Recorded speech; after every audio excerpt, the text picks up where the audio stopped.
की हालत देख के तो पता चली गई होगी कि अभी क्या चल रहा है, दिवाली की सफाई। तो मैं आ जाती हूँ पहले गुड आफ्टरनून करने। गुड आफ्टरनून में एक ब्लैक कॉफ़ी और थोड़ा सा स्नैक्स के साथ पहले मैं शुरुआत कर लेती हूँ कि अभी श्री गणेश करना है इस दिवाली की सफाई का। वैसे तो दिन में ही इतने काम हो जाते हैं कि कुछ अलग से काम सोच पाना या कर पाना अपने आप में बहुत बड़ा टास्क होता है। फिर भी आज मैंने ये रिस्क दिन में लिया है। बस क्लीनिंग शुरू कर दी है कि थोड़ा बहुत क्लीनिंग वगैरह कर लूँ, झाड़ू वगैरह लगा लूँ। उसके बाद सोचा कि रूम वूम ठीक कर लूँगी, लेकिन मैं लग गई पहले हॉल की सफाई करने में। हॉल के जाले वाले दिख गए मुझे हल्के फुल्के, तो वो साफ़ कर लें। फ़ैन तो हमने अभी लास्ट संडे ही साफ़ किया था, हस्बैंड ने मेरे क्लीन कर दिया था तीनों चारों फ़ैन। तो फ़ैन तो इतना गंदा नहीं था, फिर भी मैं इस ब्रश से झाड़ दे रही थी सारे फ़ैन को। और बस डीपली जहाँ जहाँ मुझे जाले दिखाई देते गए वो मैं करती गई। झाड़ू मुझे डेली ही डीपली लगानी पड़ती है क्योंकि मेरा बच्चा इतने टॉयज़ फैलाता है। वो कभी सोफ़े के नीचे निकलता है, कभी कहीं निकलता है, तो मुझे उन चीज़ों को डेली में कलेक्ट करके रखना पड़ता है। इसी बीच बीच में अनुज बार बार सो करके उठ भी जा रहे थे, मुझे उनको भी एंटरटेन करना पड़ रहा था।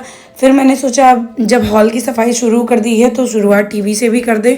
तो टीवी वगैरह भी क्लीन कर लिया, थोड़े बहुत ही डस्ट जमा थे क्योंकि ये सारी चीज़ें मैं डेली में क्लीन करती ही रहती हूँ, जैसा कि मैं आपको हमेशा बताती हूँ। तो बस आज मुझे कुछ नया इसमें करना था। ये सारे मैं म्यूज़िक सिस्टम और सारा डेकोरेशन हटा करके, और ये जो मैंने वुडन का हस्बैंड ने प्लाई बनाया था ना, ये हमने टीवी का अलग से ये बनाया था। लेकिन इसी बीच में मुझे दिख जाता है कि थोड़े से मेरे स्नेक प्लांट्स के पत्ते गंदे हैं, तो चलो इसको थोड़े से वेट क्लॉथ से क्लीन कर देती हूँ, उसके बाद आगे का काम शुरू करती हूँ। तो मैं मार्केट से आपको दिखाया था मैंने कि मैं लेके आई हूँ वॉलपेपर, और ये न्यूड शेड में यही एक कलर मिला मुझे।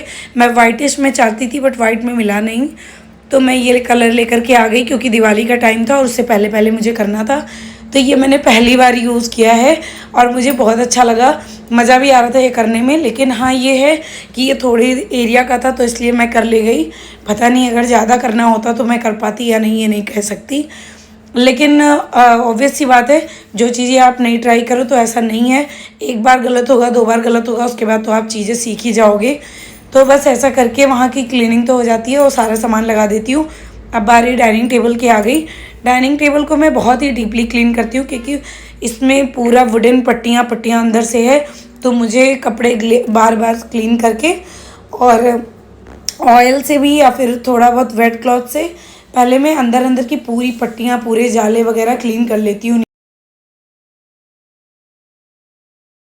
और बस सारी चीज़ों को बारी बारी अच्छे से क्लीन करके डीपली और पोंछ के रख देते हैं, टेबल को सजा देते हैं। और टेबल का रनर मैंने अभी वॉशिंग मशीन में डाल रखा है, तो उसको मैं धनतेरस के दिन लगा दूँगी सुखाने के बाद उसको, और बस मेरी चीज़ें क्लियर हो जाती हैं। I am done with my work. थोड़ा बहुत सारे जितने हॉल के कर्टन्स हैं ना, ये भी निकाल करके धोने के लिए डाल देती हूँ क्योंकि अब मुझे टाइम हो रहा था कि मैं नहा लूँ, और भी चीज़ें बहुत सारी दिमाग में दौड़ रही थी। तब उसके लिए चलते हैं मार्केट और कुछ ज़रूरी काम करके आती हूँ, और अगला व्लॉग आपको नेक्स्ट वीडियो में देखने को मिलेगा। बाय।